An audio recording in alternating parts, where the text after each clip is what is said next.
तो आप में से जितने भी लोग यूजीसी नेट हिस्ट्री की तैयारी कर रहे हैं 2025 में, यानी कि यूजीसी नेट का एग्जाम जैसे कि आप सभी को पता है कि साल में 2 बार कंडक्ट कराया जाता है, एक आपके जून में और एक आपके दिसंबर में।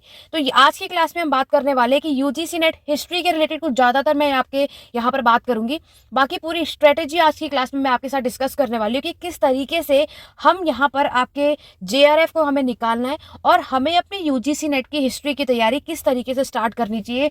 अगर आपने फर्स्ट टाइम यूजीसी नेट के लिए एग्जाम के लिए सोचा है यहाँ पर देने के लिए, तो हमें अपनी यूजीसी नेट को यहाँ पर पूरा जो हमारा प्रोसीजर है किस तरीके से हमें स्टडी करनी चाहिए कि हम कम टाइम में भी अपने प्रॉपर तरीके से अगर हमने स्टडी प्लान करके अपने यूजीसी नेट की तैयारी को स्टार्ट किया, तब जाकर आप 2 से 3 महीने में, जैसे कि आप में से कई ऐसे लोग होंगे जो अभी जून 2025 में यूजीसी नेट का एग्जाम देने के सोच रहे होंगे, राइट। तो यहाँ पर अभी भी हमारे पास 2 से 3 महीने का टाइम है और इसने कम टाइम में आपको क्या पढ़ना चाहिए, कितना पढ़ना चाहिए, किस पर फोकस करना चाहिए, ये सारी स्ट्रेटेजी आज की क्लास में मैं आपको बताने वाली हूँ। और नेक्स्ट अगर हम बात करें कि जैसे कि आप सभी को पता है कि मैंने अभी आपके नए साल पर एक इम्पॉर्टेंट आप सभी के साथ इंफॉर्मेशन शेयर की थी, जिसमें मैंने आपसे कहा था कि 2025 में यानी इसी साल में आपको यूजीसी नेट हिस्ट्री की क्लासेस यहाँ पर देखने को मिलेगा। तो उसका सारा प्रोसीजर मैं आज की क्लास में बताने वाली हूँ। तो चलिए वीडियो को स्टार्ट करते हैं। Hello everyone, welcome back to my channel, this side Siddhi. और आज की क्लास में मैं आपको कंप्लीटली यूजीसी नेट के बारे में बताने वाली हूँ कि हम अपने जेआरएफ को कैसे यहाँ पर पा सकते हैं, किस तरीके से आप असिस्टेंट प्रोफेसर बन सकते हो, वो सब कुछ मैं आज की क्लास में डिस्कस करने वाली हूँ। तो बिना वीडियो को स्किप करें, वीडियो के एंड तक बने रहिएगा। चैनल पर फर्स्ट टाइम हो सब्सक्राइब कर लो, बेल आइकन प्रेस कर लो ताकि आगे आने वाली वीडियोस की नोटिफिकेशन अपडेट आप सभी को मिलते रहे। जैसे कि आप लोग स्क्रीन पर देख सकते हो कि यहाँ पर यूजीसी नेट को क्रैक करने के लिए आपके पास 2 तरीके होते हैं, ठीक है। यानी दो हमें यहाँ पर एग्जाम में देखने को मिलता है। एक जो होगा वो होगा आपका पेपर 1 और जो दूसरा होता है वो होगा आपका पेपर 2। क्लियर है। पेपर 1 और पेपर 2 के थ्रू हम अपने यूजीसी नेट का एग्जाम क्रैक करते हैं। पेपर 1 की अगर हम बात करें तो यहाँ पर पेपर 1 जो है वो हर एक के लिए सेम होता है, चाहे आप किसी भी सब्जेक्ट से कर रहे हो, ठीक है। लेकिन पेपर 2 आपका सब्जेक्ट होता है, वो सभी का अपना सब्जेक्ट है। कोई हिस्ट्री से करेगा, कोई पॉलिटिकल साइंस से, कोई सोशोलॉजी से, तो वो आपके अकॉर्डिंगली होता है। लेकिन पेपर 1 सभी का सेम होता है, उसमें कोई भी चेंजेस नहीं आते। पेपर 1 की बात करें, देखो मैंने प्रॉपर तरीके से यहाँ पर सारी चीजें मेंशन कर रखी हैं, तो इसको बहुत ध्यान से समझना ताकि जितने भी लोग बिगनर्स हैं, जिन्हें नहीं पता कि एग्जाम पैटर्न क्या होता है, किस तरीके से हमें स्टार्ट करना है, तो ये वीडियो आपके लिए हेल्पफुल होने वाली है। तो बिना वीडियो को स्किप करें, एंड तक देखना। A to Z सारी इंफॉर्मेशन यहीं पर आपको मिलने वाली है। तो जैसे मैंने आपको बताया, यूजीसी नेट जो एग्जाम है एक अच्छे लेवल का एग्जाम होता है, ठीक है। उसके लिए हमें एकदम प्रॉपर तरीके से अपनी स्टडी को स्टार्ट करना है। यहाँ पर ये नहीं कर सकते हैं कि कहीं से कुछ भी पढ़ लो, और ऐसे करोगे तो आप इस साल में भी यूजीसी नेट नहीं निकाल पाओगे, ठीक है। तो यहाँ पर सबसे इंपॉर्टेंट चीज होती है कि हमारी स्ट्रेटेजी क्या है, किस तरीके से हमें अपनी स्टडी को प्लान करना है। तो सबसे पहले आपको ये देखना है कि यूजीसी नेट का जो एग्जाम है उसका पैटर्न क्या होता है। मैंने आपको बताया कि पेपर 1 और पेपर 2 होता है, ठीक है। पेपर 1 सभी का कॉमन होगा, पेपर 2 आपका सब्जेक्ट होता है। तो यहाँ पर अगर हिस्ट्री की हो तो हिस्ट्री होगा, पॉलिटिकल साइंस की हो तो पॉलिटिकल साइंस, इस तरीके से अदर सब्जेक्ट होते हैं। पेपर 1 की बात करें तो हर एक में पेपर 1 जो होगा उसमें आपको 50 क्वेश्चंस देखने को मिलता है, ठीक है। और पेपर 2 की बात करें तो उसमें आपको 100 क्वेश्चन देखने को मिलते हैं। ओवरऑल अगर आप देखोगे तो टोटल यूजीसी नेट का जो एग्जाम होता है उसमें 300 क्वेश्चन होते हैं, ठीक है। 300 क्वेश्चंस आपको मिलेंगे, जिसमें से आपको 50 पेपर 1 से, और जो पेपर 2 होगा चाहे वो हिस्ट्री के सब्जेक्ट से हो, पॉलिटिकल साइंस से हो, किसी भी सब्जेक्ट से हो, वहां से आपके एग्जाम में 100 मार्क्स का क्वेश्चन पूछा जाता है। मार्क्स क्या, 100 क्वेश्चन होते हैं, ठीक है। और आप देख सकते हो पर क्वेश्चन आपको 2 मार्क्स मिलते हैं। क्लियर हो गया। यानी आपको यहाँ पर नजर आ रहा है कि आपके एग्जाम में कितने क्वेश्चंस पूछे जाते हैं, 150 क्वेश्चन। और टोटल अगर मैं बात करूं आपको पर क्वेश्चन पे 2 मार्क्स मिलते हैं, तो ये कितने मार्क्स के हो गए, आपके 300 मार्क्स का यूजीसी नेट का एग्जाम होता है। क्लियर हो गया। अब अगर हम बात करें कि आपका जो पेपर 1 होता है, इसमें जब आप अपने सिलेबस को चेकआउट करोगे, मैंने ऑलरेडी मेरे चैनल पर डिस्कस किया हुआ है। अगर आप लोग मेरे चैनल पर नए हो तो यूजीसी नेट की प्लेलिस्ट को चेकआउट करना, लिंक डिस्क्रिप्शन और कमेंट बॉक्स दोनों में मिल जाएगा, जिसमें मैंने आपको पेपर 1 का पूरा सिलेबस बताया हुआ है। पेपर 2 जो है, क्योंकि आपको पता है कि यहाँ पर हमारा जो मेन पर्पस होता है वो हिस्ट्री को लेकर के है, तो पेपर 2 में हिस्ट्री को लेकर के यहाँ पर बताने वाली हूँ इस तरीके से क्या और कैसे हमें अपने हिस्ट्री को स्टार्ट करना है, ठीक है।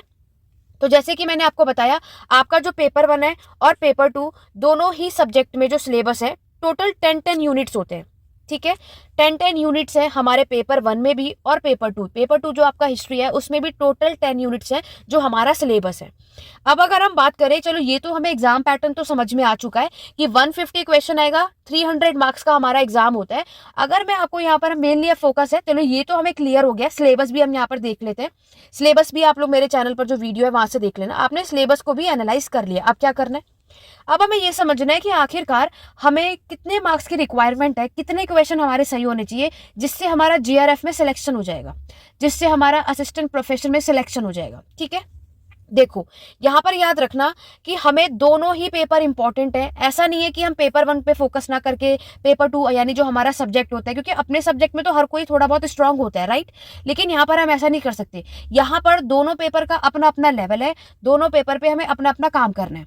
जैसे कि आपने देखा कि आपके पेपर 1 में टोटल 50 क्वेश्चन आते हैं, ठीक है, जिसमें से आपको अगर जेआरएफ को पारना है, जेआरएफ को पूरे तरीके से जीतना है, अपने हाथों में लेना है, तो तब जाकर आपको 50 में से कम 35 प्लस क्वेश्चन हमारे सही होने चाहिए। ठीक है, और 35 तो होने ही चाहिए।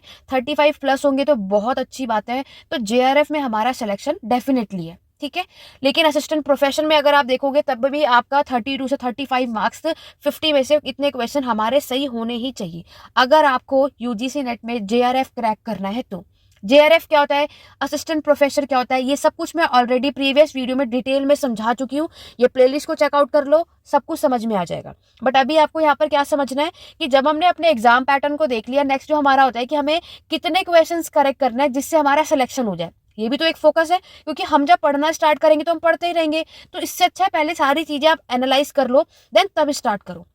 सही तरीका हमारी स्टडी करने का यही होता है। तो सबसे पहले हमें क्या समझ में आया कि हमें पेपर 1 की तैयारी इस तरीके से करनी है कि आप 50 में से 35 प्लस क्वेश्चन हमें सही करना है। अब उसके लिए क्या पढ़े, कैसे पढ़े, देखो पेपर 1, देखो मैं आपको पेपर 1 की तैयारी तो नहीं कराऊंगी, ना ही इससे रिलेटेड मैं यूट्यूब चैनल पे कोई वीडियो अपलोड करने वाली हूँ, ना ही मैं इससे रिलेटेड कोई क्लासेस लूंगी। लेकिन मैं आप सभी को बता जरूर सकती हूँ कि पेपर 1 अगर आपको पढ़ना है तो आप केवीएस मैदान की एक बुक आती है वो कर लो। ठीक है, और रही बात, नहीं तो आप प्रीवियस ईयर क्वेश्चन पेपर कर लो। प्रीवियस ईयर क्वेश्चन पेपर आपको कम से कम 5 से 6 साल का एनालाइज करना है। ठीक है, 5 से 6 साल का एनालाइज कर लिया अगर आपने, चलो ज्यादा नहीं तो 2020 से ही कर लो। 2020 से लेकर के 2024 तक के यूजीसी नेट का पेपर 1 की आपको सारे प्रीवियस ईयर क्वेश्चन जब आप सॉल्व कर लोगे, आपको क्या करना है, देखो याद रखना पेपर 1 में जो 10 यूनिट है, आप ऐसा नहीं कर सकते कि कुछ ही यूनिट हमें पढ़ने पड़ेंगे, इतना ही हमारे लिए यहाँ पर सफिशियंट होगा, बिल्कुल भी नहीं। आपको पूरे 10 के 10 यूनिट्स पढ़कर जाने हैं अगर आपको 35 प्लस लेकर आना है तो। अब बस आपको प्रीवियस ईयर एनालाइज क्यों करना है, प्रीवियस ईयर को कम से कम 6 साल का सॉल्व क्यों करना है, इसके पीछे का कारण है कि उससे आपको आइडिया लग जाएगा हर एक टॉपिक से किस तरीके का क्वेश्चन आपके एग्जाम में पूछा जाता है।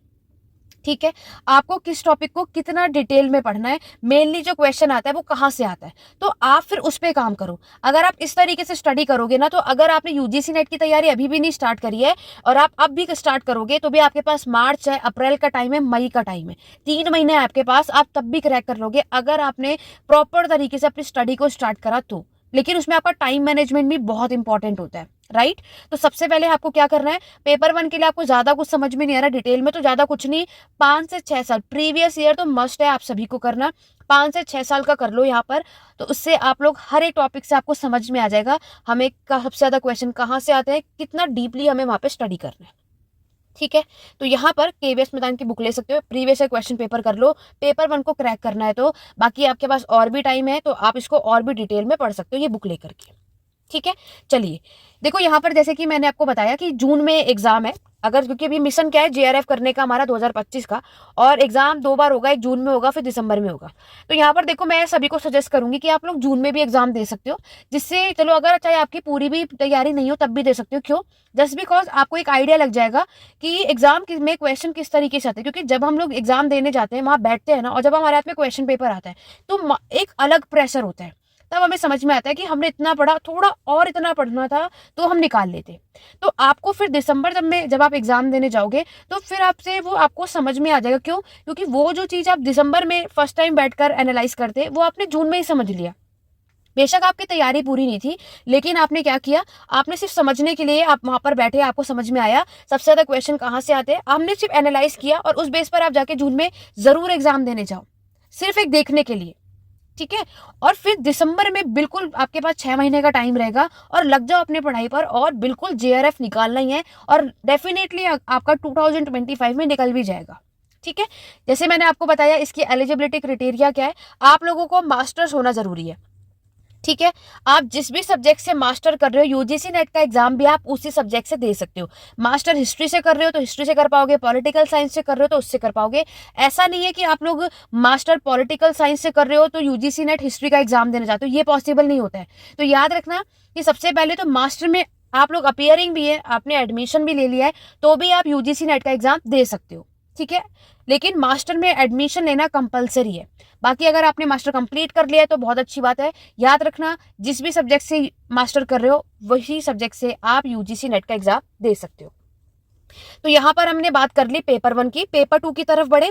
पेपर 2 में भी 10 यूनिट्स है और सभी को पढ़ना है हमें, राइट। अब अगर आपको जेआरएफ को निकालना है तो हिस्ट्री के लिए हमें क्या करना है, चाहे कोई भी आपका सब्जेक्ट हो, आपके 65 टू 70 प्लस क्वेश्चन सही होने चाहिए, तब जाकर हम जेआरएफ को निकाल सकते हैं। तो हमें एक बात क्या समझ आई कि हमारे एग्जाम में टोटल कितने क्वेश्चन आते हैं, 150 आते हैं, ठीक है। और पेपर 1 और पेपर 2 की दोनों को ऐड ऑन करके हम देखते हैं तो हमारे 105 क्वेश्चन सही होने चाहिए, तब जाकर हम सभी जेआरएफ निकाल सकते हैं, ठीक है। तो पूरी कोशिश करनी है, पूरी मेहनत आपको करनी है कि जेआरएफ के टारगेट से लेकर चलो। क्योंकि देखो जेआरएफ के टारगेट से चलेंगे कि बाय चांस एक बार को जेआरएफ नहीं भी हुआ तो असिस्टेंट प्रोफेसर तो निकाल लोगे। क्योंकि एक होता है ना कि हमारा जो माइंड सेट होता है, क्योंकि जिस लेवल का आप सोचते हो तो उतने लेवल तक काम करेगा। अगर आप थोड़ा अपर लेवल पे काम करोगे तो कम से कम वो नहीं निकलेगा तो नीचे वाला तो निकल जाएगा। अगर आप पहले से नीचे लेवल का सोच के चलोगे तो हम कैसे क्रैक करेंगे। तो ये मैंने आपको बता दिया, इसीलिए ये वीडियो मैंने आपके लिए बनाई है, ताकि जो चीज़ आप एनालाइज करते हैं वो मैंने एनालाइज करके आपको अच्छे प्रॉपर तरीके से इस वीडियो में समझाने की कोशिश करी है, ताकि आप लोग अपने यूजीसी नेट इसी साल निकाल पाए। और उसके लिए जिस तरीके से पूरा स्ट्रेटेजी होती है ना, वो हमें समझ में आए। तो इतनी बात तो हमें समझ में आ गई, जेआरएफ निकालना है तो 105 क्वेश्चन आपके करेक्ट होने चाहिए, ठीक है। और टोटल मार्क्स आपने क्या देखा, 300 मार्क्स का हमारा एग्जाम होता है और 150 में से 105 क्वेश्चन तो कैसे भी करके सही होना है। प्लस भी होंगे तो और भी अच्छी बात है, लेकिन मैक्सिमम 105 क्वेश्चन तो हमारा टारगेट होना ही चाहिए। कितने सही होंगे तब जाकर हम जेआरएफ में सिलेक्शन पा सकते हैं, ठीक है। पेपर 1 और पेपर 2 के लिए मैंने आपको बता दिया इस, और दोनों का ही इंपॉर्टेंट रोल है। ऐसा नहीं है कि आप एक ही में ज्यादा फोकस कर रहे हो, दूसरे पेपर 2 में कम मार्क्स आ गए तो ऐसे भी सिलेक्शन नहीं होता है, ठीक है। दोनों का बराबर यहाँ पर कंट्रीब्यूशन रहेगा। तो यहाँ पर आपकी 10 के 10 यूनिट हमें कवर अप करना ही है, जिसमें से 35 इसमें सही करना है और इसमें 70 क्वेश्चन सही करोगे तब जाकर जेआरएफ निकाल पाएंगे, ठीक है। चलिए आगे बढ़ेंगे। नेक्स्ट अगर हम बात करते हैं अब हमें आगे क्या काम करना है, देखो नेक्स्ट अगर आप देखोगे कि आखिरकार हमें सबसे पहली चीजें मैंने आपको क्या बताया, बिगनर्स हो, अभी आपने सोचा यूजीसी नेट के बारे में कि हमें देना है, तो सबसे पहले आपको क्या करना है, आपको करना है सिलेबस को समझना है, ठीक है। यूजीसी नेट के ऑलरेडी मैंने सिलेबस को आपके चैनल पर, मेरे चैनल पर अपलोड है, जाकर देखना, प्लेलिस्ट पूरी देख लोगे काम बन जाएगा, जिसमें आपको टॉपिक्स और सब टॉपिक्स को समझना है। टॉपिक्स जैसे मैंने आपको बताया, टोटल आपको देखने को मिलेगा कि हमारे सिलेबस में 10 यूनिट है, चाहे आपका पेपर 1 हो चाहे आपका पेपर 2 हो। अब अगर हम बात करें कि इसमें जो 10 यूनिट्स के जो भी सब टॉपिक होते हैं ना, जैसे कि एग्जांपल लेते हैं, मान लो कि मौर्यन डायनेस्टी है तो मौर्यन साम्राज्य आपका टॉपिक हुआ, सब टॉपिक क्या हुआ। अब इसमें आपको चेकआउट करना है कि मौर्यन से सबसे ज्यादा क्वेश्चन अभी रिसेंटली में 5 सालों में अगर आप एनालाइज करना कि सबसे ज्यादा क्वेश्चन इकोनॉमी से आ रहा है, पॉलिटिकल पर आ रहा है, या सोशल पे आ रहा है, या फिर इसके आर्किटेक्चर पर आ रहा है। समझ रहे हो, ये इसका सब टॉपिक है। तो आपको ये देखना है 5 साल के क्वेश्चन पेपर को एनालाइज करके कि मौर्यन डायनेस्टी का जो टॉपिक तो हमें पता है यूजीसी नेट में मैक्सिमम आता है, लेकिन अभी ये देखना है क्योंकि देखो पैटर्न चेंज होता रहता है ना। पहले इनका फोकस जैसे ज्यादातर इकोनॉमी पर रहेगा, लेकिन पता चला 2-3 सालों में मौर्यन डायनेस्टी का जो इन्होंने क्वेश्चन पूछा है उसमें इकोनॉमी पे फोकस ना करके इन्होंने सोसाइटी पर करा है। समझ रहे हो, इसीलिए मैं आपको क्या कह रही हूँ, लास्ट के जो 5 साल के क्वेश्चन पेपर है उसको एनालाइज करके देखो कि कौन से टॉपिक से सब टॉपिक पूछा जा रहा है, क्योंकि वो चेंज भी होते रहते हैं। रिसेंटली में कम से कम चलो 3 साल का तो जरूर देखो कि रिसेंटली में 3 साल के प्रीवियस क्वेश्चन पेपर में मौर्यन डायनेस्टी जो इन्होंने क्वेश्चन पूछा है उसमें सब टॉपिक कहाँ पर है। अगर इकोनॉमी पर है तो इकोनॉमी को ज्यादातर स्ट्रॉन्ग करो, क्योंकि अभी भी क्वेश्चन वहीं से ही रिपीट होते हैं, ठीक है। सोसाइटी पर हो तो उस पर करो। सिलेबस बहुत ज्यादा जरूरी होता है, क्योंकि आप सिलेबस में भी देखोगे तो मौर्यन डायनेस्टी से ये नहीं है कि सब कुछ पूछा जाता है। उस सिलेबस में जो जो टॉपिक्स आपको मेंशन है हमें उस पर फोकस करना है, ठीक है। सब सिलेबस को समझना, क्योंकि अगर बहुत सारे स्टूडेंट ऐसे होते हैं जो सिलेबस को नहीं समझते और डायरेक्टली स्टार्ट कर देते हैं, तो इस तरीके से अगर आप अपने यूजीसी नेट या फिर किसी भी अदर एग्जाम की तैयारी स्टार्ट करोगे ना, कभी भी हम टाइम पर अपने एग्जाम की प्रिपरेशन कर ही नहीं सकते, क्योंकि हमने स्टार्टिंग ही सही से नहीं करी। ठीक है, थोड़ा टाइम जरूर लगता है, लेकिन अगर हमने प्रॉपर तरीके से किसी भी चीज को स्टार्ट करेंगे तो आपको दोबारा मेहनत नहीं करनी पड़ेगी। ठीक है, नेक्स्ट सिलेबस समझने के बाद अब आपको अपना टाइम टेबल बनाना है, आपको अपना स्टडी प्लान बनाना है पूरा, कि हमें किस समय, देखो सबका अपना अपना टाइम होता है। मैं यहाँ पर अपने अकॉर्डिंगली नहीं कहूंगी मॉर्निंग में इतने घंटे पढ़ो फिर इवनिंग में इतना घंटा पढ़ो, नहीं। आप जब भी पढ़ो, जितना भी पढ़ो, जितने भी घंटे पढ़ो, लेकिन आपको पूरी मेहनत करनी है उसमें, पूरा फोकस करके। और कह सकते हैं कि आपको अपना इसमें टू डू लिस्ट बनाना है, क्योंकि देखो ये बनाने से क्या होता है ना, हमारा एक टारगेट रहता है कि आज हमने क्या डिसाइड करा है, आज हमें पूरे दिन में इस टॉपिक को कंप्लीट करना है। तो जब तक वो टॉपिक कंप्लीट ना हो जाए, उस पूरे दिन में सोना नहीं है आपको। अब चाहे वो रात के कितने भी बज जाए, क्योंकि देखो हर एक दिन का जो शेड्यूल होता है सभी का अलग अलग होता है। बट कोई बात नहीं, आप टाइम के अकॉर्डिंगली मत चलो, आपको पूरे दिन में, शाम में, रात में, जब भी टाइम मिले, बस आपको टू डू लिस्ट में क्या करना है कि आज मुझे पूरे दिन में इस टॉपिक को कंप्लीट करना है। तो आपको कैसे भी करके उन टॉपिक को आज के आज कंप्लीट करना है। आप इस टारगेट को लेकर के चलोगे ना, आप देखना कि आपको खुद ही रहेगा कि नहीं, आज मैंने सोचा है मुझे इसे पूरा करना है। एक दो दिन आप सभी को प्रॉब्लम आएगी, लेकिन आप फिर अब उसके बाद इसको फॉलो करने लगेंगे। तो टू डू लिस्ट बनाना बहुत इंपॉर्टेंट है, आप अपने टाइम टेबल के अकॉर्डिंगली बना लो। जरूरी नहीं है कि बहुत सबको 20 घंटे पढ़ने, 18 घंटे पढ़ने, 6 घंटे पढ़ने, नहीं। जितने भी आवर्स आप सभी पढ़ रहे हो, चाहे वो 2 घंटे ही क्यों ना दे रहे हो, 4 घंटे ही क्यों ना दे रहे हो, लेकिन आपको उसमें प्रॉपर तरीके से पूरे फोकस के साथ सिर्फ उसी पर फोकस करना है, प्रॉपर तरीके से नोट्स भी बनाने हैं। ठीक है, फिर आपका वीकली टारगेट भी होना चाहिए, मंथली टारगेट भी होना चाहिए कि मुझे इस हफ्ते में इतना कंप्लीट कर लेना है, या फिर मेरा जो मंथली टारगेट है कि इसमें हमें पूरा इतना कॉन्सेप्ट क्लियर कर लेना है, इतने यूनिट को कवर अप कर लेना है। जब आप इस पूरे स्टडी प्लान के साथ चलोगे ना, पूरा टाइम टेबल जब बना लोगे, देखो टाइम टेबल में क्या है, टाइम नहीं बनाना कि अभी हम उठ गए 7 से 8 हम डेली ये पढ़ेंगे, तो डेली हम 7 से 8 नहीं पढ़ सकते। जरूरी कभी कोई काम आ गया, कभी कुछ हो गया, तो टाइम को छोड़ो। पूरे दिन में टाइम आपको कभी भी मिले, वो ऊपर नीचे हो सकता है, उसमें इशू नहीं है। मेन सिर्फ फोकस होना चाहिए आपके टॉपिक पर, कि आज जब मैंने ये डिसाइड करा है कि मुझे आज इन टॉपिक्स को खत्म करना है, तो खत्म करना है। जब तक खत्म नहीं होगा, सोना नहीं है आपको। ठीक है, क्योंकि याद रखना, यूजीसी नेट का एग्जाम कोई ऐसा नहीं है कि बस 2 दिन पढ़ के चले गए और एग्जाम क्रैक हो जाएगा, नहीं। टफ होता है, बहुत अच्छे लेवल का होता है।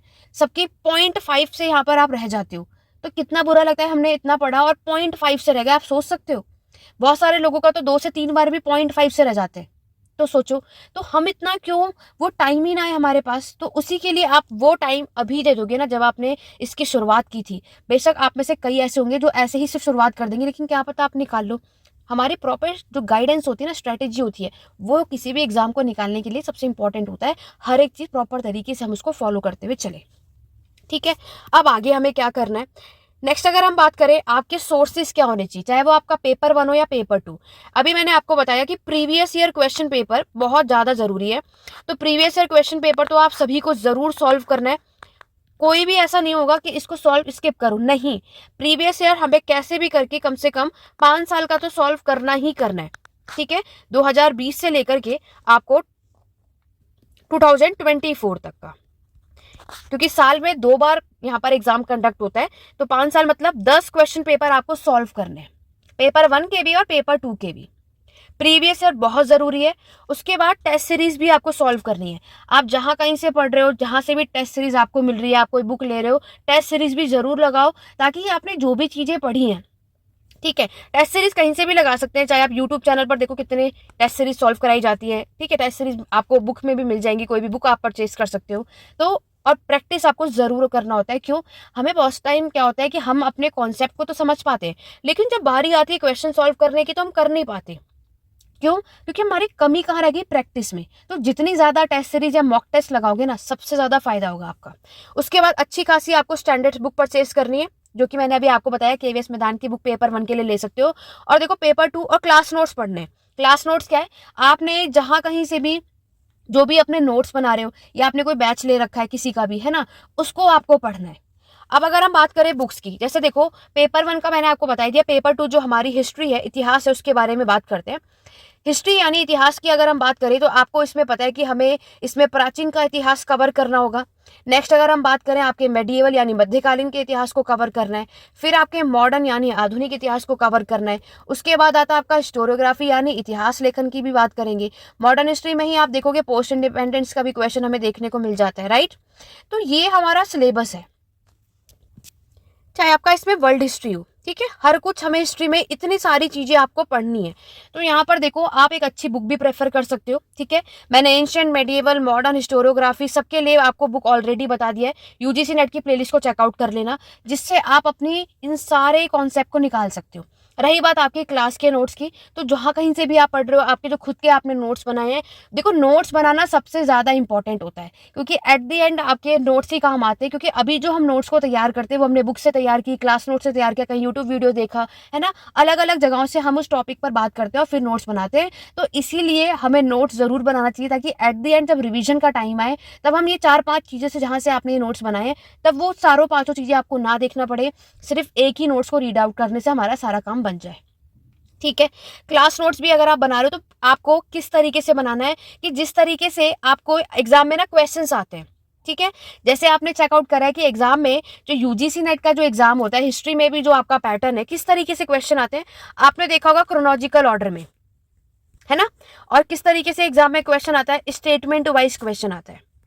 फिर आप देखोगे मैच दी फॉलोइंग के थ्रू भी आता है। और इवनली अगर हम बात करें तो आपके इसमें कॉम्प्रिहेंसिव या पैराग्राफ में भी एग्जाम में क्वेश्चन आता है। तो जब कभी भी आप हिस्ट्री के एग्जाम की या किसी भी कोई भी आपका सब्जेक्ट हो, तो जब आप उसकी तैयारी स्टार्ट करते हो ना, तो आपको ये जब प्रीवियस क्वेश्चन पेपर को एनालाइज आप करोगे, या कोई भी टॉपिक पढ़ रहे हो, चाहे आप उसमें सोर्सेज पढ़ रहे हो, मौर्यन डायनेस्टी कर रहे हो, गुप्ता पीरियड कर रहे हो, आपको प्रीवियस ईयर से ये एनालाइज करना है कि सबसे ज्यादा क्वेश्चन इस तरीके से कौन से टॉपिक से पूछे जाते हैं। तो उस लेवल की तैयारी आपको करनी है, ठीक है। तो याद रखना, तब जाकर हम एग्जाम को क्रैक कर सकते हैं।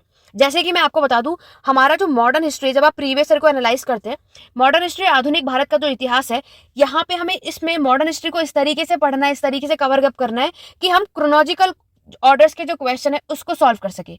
यूजीसी नेट के प्रीवियस ईयर क्वेश्चन पेपर को जब आप एनालाइज करेंगे तो आपको एक बात समझ में आ जाएगी, सबसे ज्यादा जो क्रोनोलॉजिकल ऑर्डर के क्वेश्चन आते हैं वो मॉडर्न हिस्ट्री से आते हैं, ठीक है। तो जब आप मॉडर्न हिस्ट्री के टॉपिक को पढ़ो तो हमें एक बात समझ में आनी चाहिए, हमें उसमें इस तरीके से अपनी एग्जाम की तैयारी करनी है, इस तरीके से अपने नोट्स को प्रिपेयर करना है कि हम क्रोनोलॉजिकल ऑर्डर के क्वेश्चंस को सॉल्व कर सके। समझ में आया आप सभी को? ये तरीका होता है। मैच दी फॉलोइंग में देखोगे तो एंशिएंट मेडिएवल के ज्यादातर क्वेश्चन आपको मिलेंगे, लिटरेचर साहित्य के क्वेश्चन ज्यादातर मिलेंगे मैच दी फॉलोइंग में। तो जब हम वो चीजें पढ़ रहे हैं तो ये सारे इस तरीके के पैटर्न हमें चेकआउट करना है और उसी तरीके से अपनी स्टडी को करते रहना है, ठीक है। आगे बढ़ेंगे, नेक्स्ट हम बात करेंगे जेआरएफ निकालना है तो आखिरकार किस तरीके से आपको इसको पढ़ना है। देखो यहाँ पर जेआरएफ निकालना है तो नोट्स किस तरीके से बना सकते हो उसको समझते हैं। लेकिन उससे पहले जल्दी से एक बार सभी वीडियो को लाइक और शेयर कर दो, हर एक स्टडी ग्रुप में शेयर कर दो और कमेंट करके जरूर बताओ कि आपके आज की क्लास यहाँ तक कितनी हेल्पफुल है और आप किस लेवल के लिए यूजीसी नेट की तैयारी कर रहे हो, हिस्ट्री के लिए, पॉलिटिकल साइंस के लिए फर्स्ट टाइम अटेम्प्ट कर रहे हो, बिगिनर्स हो या पहले भी अटेम्प्ट कर सके, कमेंट करके जरूर बताना। बाकी देखो यूजीसी नेट हिस्ट्री के लिए आपकी व्हाट्सएप ग्रुप भी मैंने बनाया है, उसका लिंक आपको डिस्क्रिप्शन बॉक्स में मिल जाएगा। यूजीसी नेट हिस्ट्री की सारी अपडेट जो है उससे रिलेटेड जो टॉपिक होते हैं, आपके क्वेश्चन होते हैं, सब कुछ मैं वहां पर अपलोड करती हूँ। तो यूजीसी नेट के व्हाट्सएप पे ग्रुप में अगर आप सभी ज्वाइन होना चाहते हैं, हिस्ट्री से रिलेटेड और भी अच्छे खासे तरीके से पढ़ना चाहते हैं, वहां पर इंग्लिश और हिंदी मीडियम में मैं दोनों में सारी चीजें अपडेट करती रहती हूँ। तो अगर आपको सब कुछ पढ़ना है तो जल्दी से सभी जाकर इस व्हाट्सएप ग्रुप को ज्वाइन कर लो। इसका लिंक भी डिस्क्रिप्शन और कमेंट बॉक्स दोनों में आपको देखने को मिल जाएगा, ठीक है। देखो अभी मैं यहाँ पर इस पे भी बात करने वाली हूँ कि फाइनली यूजीसी नेट हिस्ट्री की क्लासेस मैं यहाँ पर स्टार्ट करने वाली हूँ। आप सभी की इतनी रिक्वेस्ट थी कि मैम यूजीसी नेट हिस्ट्री के लिए भी बैचेस लेकर के आओ, ठीक है, पेड क्लासेस को स्टार्ट करो। और यूट्यूब पर भी मैं करूंगी, क्योंकि आप में से कई ऐसे होंगे जो इस बैच को ना ले पाए। तो यूट्यूब पर मैं क्या अपलोड करने वाली हूँ और बैच में हमें क्या मिलेगा वो सारी कुछ मैं आज की वीडियो में ही डिटेल में बताऊंगी। वीडियो थोड़ी लेंथी जरूर हो सकती है लेकिन सारी चीजें यहाँ पर क्लियर होने वाली है, ठीक है। चलिए आगे बढ़ेंगे। नेक्स्ट अगर हम बात करते हैं जेआरएफ में, अब जैसे मैंने आपको बताया ना कि अगर हम जब नोट्स बनाते तो हमारा तरीका पैटर्न क्या है। देखो आपको माइंड मैप के थ्रू या फ्लो चार्ट का यूज करके अपने नोट्स को प्रिपेयर करना है, ठीक है। जैसे अभी आपने बना लिया कि हम बात कर रहे हैं आपके स्टोन एज पाषाण काल के बारे में। तो आपको उसको माइंड मैप के थ्रू यहाँ पर चीज़ें बनानी है कि पाषाण काल का जो पहला फेज होता है आपका पैलियोथिक का होता है, फिर मीसोलिथिक का होता है, फिर न्यूलिथिक का होता है, ठीक है। और फिर वही बात करते हैं कि पैलियोथिक को भी हम 3 अलग अलग फेजेस में पढ़ते हैं आपका। इस तरीके से आपको अपने नोट्स को प्रिपेयर करना है। उससे क्या होता है, हमारी चीज़ें ना थोड़ी आसान होती है, ठीक है। बाकी आप लोग चाहें तो आप लोगों की मर्जी है, आप लोग पॉइंट के थ्रू भी चीज़ें कर सकते हैं, आप जिसमें भी कंफर्टेबल। लेकिन माइंड मैप भी या फ्लो चार्ट भी एक बहुत अच्छा तरीका होता है हम जब अपने एग्जाम की तैयारी करते हैं तो, ठीक है। दूसरा, रिवीजन टेक्निक की अगर हम बात करें तो देखो प्रैक्टिस बहुत जरूरी है। आप जब कभी भी देखो, रिवीजन भी बहुत जरूरी है, प्रैक्टिस भी जरूरी है। डेली जो आप लोगों ने पढ़ा है उसको रिवाइज भी करते रहो, वीकली भी हमें रिवीजन करना है, ठीक है। मंथली भी रिवीजन करो कि आपने ये पूरा वीक में या पूरे मंथ में इसको, ये सारे टॉपिक को पढ़ा है, तो फिर एक महीने में लास्ट के जो 2 दिन है आपके बचते, उसमें सारा फोकस कोई नया टॉपिक स्टार्ट करने के बजाय आपको पूरा प्रैक्टिस और रिविजन करने में लगाना चाहिए, ताकि आपने पूरे महीने में जो कुछ भी पढ़ा है वो आप भूलो ना। क्योंकि हम एक नई चीज़ दोबारा शुरुआत करेंगे तो ये ना हो कि पीछे की चीज़ें भूलते रहें, उसको हमें प्रॉपर तरीके से प्रैक्टिस और रिवीजन ज़रूर करते रहना चाहिए, ठीक है। तो आपको क्या करना है, क्रोनोलॉजिकल ऑर्डर भी देखो इस तरीके से हम यहाँ पर बात कर सकते हैं। और याद रखना, आपको कभी भी किसी भी चीज़ को लेकर डिले नहीं करना है। हमने, जैसे मैंने आपको क्या बताया, टू डू लिस्ट आपने बनाई है तो उस पर पूरा फोकस करो कि हमें ये चीज़ पढ़नी है और आज के दिन हमारा जो टारगेट है वो आपको करना ही करना है। कुछ दिन आलस आता है, लेकिन जब आपके माइंड में JRF है ना, अपने सामने लगा लो कि JRF इज माइन, ठीक है। JRF इज माइन, और आप देखो कि आप इसको जरूर निकालो, क्योंकि देखो सारी जो इंपॉर्टेंट क्या चीज होती है, हमारा माइंड होता है। आप जब जिस चीज को सोचोगे ना, उसको पाने की एक आप में लालसा होनी चाहिए, तब देखो कि आप उसमें मेहनत भी करोगे और खुद ब खुद आएगा कि हमें कैसे भी करके निकालना है, ठीक है। चलिए, फ्लो चार्ट ये बहुत अच्छे तरीके होते हैं। नेक्स्ट अगर हम बात करें हमारे एग्जाम में जो क्वेश्चन आता है वो किस तरीके से आता है, क्वेश्चन के टाइप की मैं अगर बात करूं, मैंने आपको बताया ही, यूजीसी नेट हिस्ट्री की मैं बात कर रही हूँ। आपको कॉम्प्रिहेंसिव यानी पैसेज के तरीके से भी क्वेश्चन आपको देखने को मिलेगा, डायरेक्ट क्वेश्चन भी आता है, उसके बाद मैच दी फॉलोइंग के थ्रू भी आप क्वेश्चन देखते हो, उसके बाद स्टेटमेंट वाइज क्वेश्चन भी आता है, और क्रोनोलॉजिकल ऑर्डर, ठीक है। ये कुछ तरीके होते हैं, यानी यूजीसी नेट में जो एग्जाम का जो पैटर्न होता है वो इस तरीके से होता है। यहाँ पर ये नहीं है कि डायरेक्टली आए, ठीक है। जैसे कि देखो, कॉम्प्रिहेंसिव पैसेज आपको पता है कि एक बड़ा सा पैसेज दिया जाएगा और उसी में से 3 से 4 क्वेश्चन आपको पूछे जाते हैं, और वो हिस्ट्री का ही पैसेज होता है और उसमें से आपको क्वेश्चन को सॉल्व करना होता है, ठीक है। नेक्स्ट होता है डायरेक्ट क्वेश्चन, कि आपको बताना है कौन से इसमें से राजा है या नहीं है, वो डायरेक्टली क्वेश्चन है। मैच दी फॉलोइंग आपको पता है कि आपको ए से बी से मिलाना है, कौन सा करेक्ट है कौन सा नहीं है। या डायरेक्टली भी होता है कि वो आपसे पूछ लेंगे कि यहाँ पर मेंशन कर देंगे कि इसमें से कौन सा करेक्ट मैच नहीं है, वो इस तरीके से भी आपको मिल जाएगा। नेक्स्ट अगर हम बात करें statement wise question, statement wise question भी देखो, अगर हम बात करें, एक आपका वही नॉर्मली 4 स्टेटमेंट आपको दे दिया जाएगा, जिसमें से बोल दिया जाएगा इन चारों में से कौन सा स्टेटमेंट सही है कौन सा नहीं है, ऐसा क्वेश्चन होगा। और एक आपका असर्शन और क्रोनोलॉजिकल यानी आपका रीजन आता है, यानी कथन और कारण। इसमें मैक्सिमम स्टूडेंट फंस जाते हैं। कॉन्सेप्ट तो क्लियर होता है, टॉपिक आपको आता है, लेकिन जब बारी आती है असर्शन रीजन के क्वेश्चन की तो आप फंस जाते हो। तो ये क्या होगा कि जब हम ऐसे क्वेश्चंस की ज्यादातर प्रैक्टिस करेंगे तभी हम निकाल पाते हैं। उसके लिए हमारी अच्छी, किसी भी टॉपिक को अच्छी अंडरस्टैंडिंग होनी चाहिए, वो हम तभी ऐसे स्टेटमेंट क्वेश्चन निकाल पाओगे। क्रोनोलॉजिकल ऑर्डर होता है कि सबसे पहले कौन सी चीजें आई, असेंडिंग से डिसेंडिंग में भी लगा सकते हैं, डिसेंडिंग से असेंडिंग में भी पूछा जा सकता है, वो हमारे एग्जामिनर के ऊपर है। तो क्रोनोलॉजिकल ऑर्डर में क्वेश्चन आता है कौन सी चीज की स्थापना कब हुई, किसकी बाद में हुई, कौन से राजा पहले बने कौन से बाद में आए, कौन सा कॉइन पहले इशू हुआ था कौन सा बाद में हुआ था। इस तरीके से एग्जाम में क्रोनोलॉजिकल ऑर्डर के बेस पर आपके एग्जाम में क्वेश्चन आते हैं। नेक्स्ट अगर हम बात करेंगे आपका पेपर 2 हिस्ट्री के, यहाँ पर जो मैंने स्ट्रक्चर मैंने आपको बताया, इसमें प्राचीन का इतिहास, मध्यकालीन का इतिहास, आधुनिक का इतिहास, और आधुनिक के बाद पोस्ट इंडिपेंडेंस का भी क्वेश्चन आपको मिलेगा, और इतिहास लेखन स्टोरोग्राफी भी, है ना। अब मैक्सिमम स्टूडेंट को यहाँ पर ये होता है कि मैम क्या पढ़े कैसे पढ़े, वो सब कुछ मैं भी आपको बताने वाली हूँ। आगे बढ़े, नेक्स्ट अगर हम बात करें कि एग्जाम में क्वेश्चन हिस्ट्री में कहाँ से कितने लेवल पर आता है, देखो ये एनालाइज करने के बाद आप देखोगे, जैसे मैंने आपको बताया कि यहाँ पर टोटल 100 क्वेश्चन आपको एग्जाम में देखने को मिलते हैं। प्राचीन इतिहास एंशिएंट हिस्ट्री से 35 क्वेश्चन आते हैं, अर्ली मेडिएवल से मैक्सिमम 7 क्वेश्चन आपको मिलेंगे, मेडिएवल मध्यकालीन से 20 क्वेश्चन हमें मिलते हैं, मॉडर्न हिस्ट्री से 27, और हिस्टोरियोग्राफी इतिहास लेखन से कि कौन सी किताब किसने लिखी कब लिखी, है ना। और कंटेम्प्रेरी से 2 क्वेश्चन आते हैं, यानी पोस्ट इंडिपेंडेंस की बात हो रही है, वहां से 2 क्वेश्चन मिलेंगे। तो ये जब हमारे, ये भी आपको एनालाइज करना है, और फिर देखो इससे आपको चीजें समझ में आती हैं कि हमें कौन से सब्जेक्ट को कितने लेवल तक पढ़ना है, सबसे ज्यादा फोकस किस पे करना है, समझ रहे हो। तो यहाँ पर देखोगे जब आप प्रीवियस ईयर क्वेश्चन पेपर आपके काम मैंने इजी कर दिया कि इस चीज़ों को एनालाइज करके मैंने आपके सामने पेश किया है कि यहाँ पर प्रीवियस ईयर क्वेश्चन पेपर जब हम एनालाइज करते हैं, हिस्ट्री में जो 100 क्वेश्चन आते हैं, कहाँ कहाँ से किस में से कितने आते हैं, वो मैंने यहाँ पर मेंशन कर दिया। क्लियर हुआ? चलिए स्ट्रेटेजी की बात करें कि हमें अपने एग्जाम को आखिरकार निकालना कैसे। देखो, सबसे पहले आपको अपने प्रीवियस ईयर क्वेश्चन को पेपर एनालाइज करना है, जो मैंने अभी आपको बता ही दिया। 5 साल के क्वेश्चन पेपर को एनालाइज करो, सॉल्व करो, उस पर ध्यान रखो कि 10 के 10 यूनिट पे कितना डीपली हमें स्टडी करना है। उससे आप समझ पाओगे कि हमें अपने किसी भी टॉपिक को कितना डेप्थ में पढ़ना है। ठीक है, फिर टाइम टेबल बनाओ। आप लोग अपने एग्जाम की प्रिपरेशन करने के लिए एक दिन में ही, जैसे आपके पास पेपर 1 और पेपर 2 दोनों है, तो एक दिन में आपको पेपर 1 के लिए भी यहाँ पर टाइम टेबल बनाना है, पेपर 2 के लिए भी बनाना है। ठीक है, और फिर आप लोगों को इतनी सारी बुक्स नहीं भी यहाँ पर लेनी, अपने अकॉर्डिंगली एक बेसिक सी बुक लो और शुरुआत करो।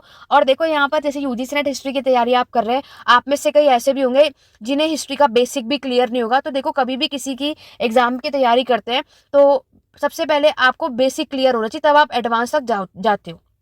ठीक है, तो बेसिक के लिए मैंने आपको बताया है कि बेसिक कॉन्सेप्ट क्लियर करने के लिए हमें कुछ नहीं करना, एनसीईआरटी पढ़नी है।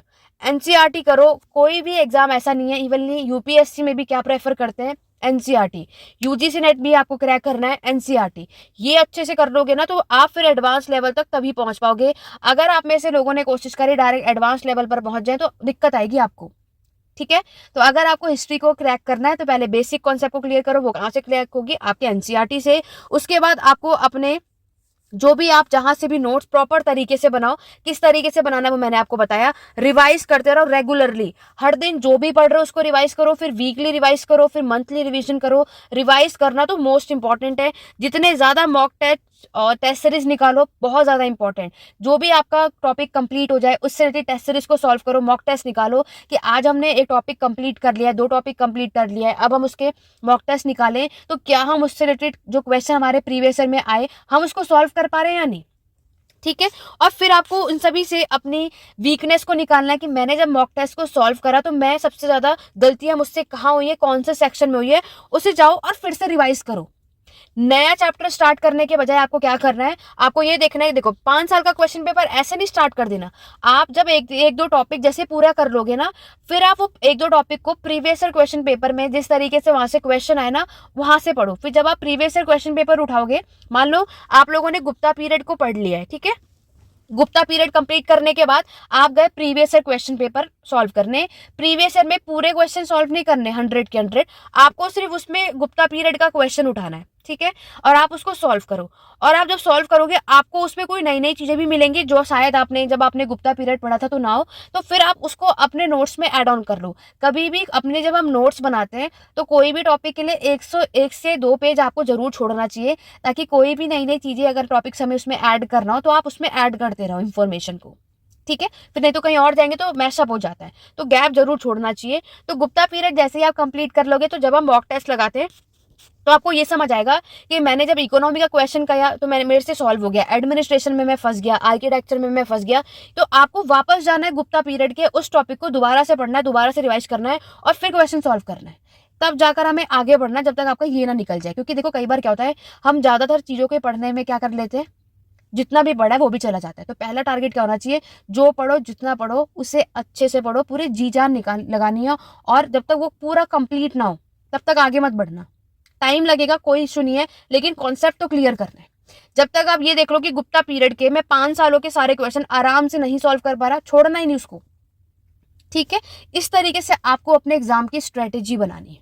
आप अभी से शुरू करेंगे, जून में चलो पूरी भी तैयारी नहीं हो पाएगी, लेकिन आप कर सकते हो। ऐसा नहीं है कि हम जून में नहीं कर सकते, 3 महीने हैं। प्रॉपर गाइडेंस के साथ अगर हम स्टार्ट करेंगे, स्ट्रेटेजी के साथ करोगे तो जून में भी निकालोगे। कई ऐसे लोग हैं जिन्होंने 3 महीने proper strategy, previous year question को सिर्फ अच्छे से समझा, एग्जाम पैटर्न को समझा, सिलेबस को समझा और एग्जाम की तैयारी शुरू कर दी और 3 महीने में भी उन्होंने यूजीसी नेट निकाल लिया। तो क्यों? जस्ट बिकॉज उन्होंने सब कुछ पढ़ने की कोशिश नहीं करी। उन्होंने ये समझा कि आखिरकार यूजीसी नेट में जो ये क्वेश्चन पूछ रहे हैं, कितना टारगेट है इनका, कितना डीप में ये क्वेश्चन हमसे पूछ रहे हैं, उस पर आपको काम करना है, बजाय सब पे। सारा पढ़ने की जरूरत नहीं है, उतना पढ़ो जहां पर सबसे ज्यादा यूजीसी नेट का फोकस आपको देखने को मिलता है। ठीक है, चलिए अब बढ़ेंगे कि कैसे हम अप्रोच कर सकते हैं अपने हिस्ट्री के एग्जाम के लिए।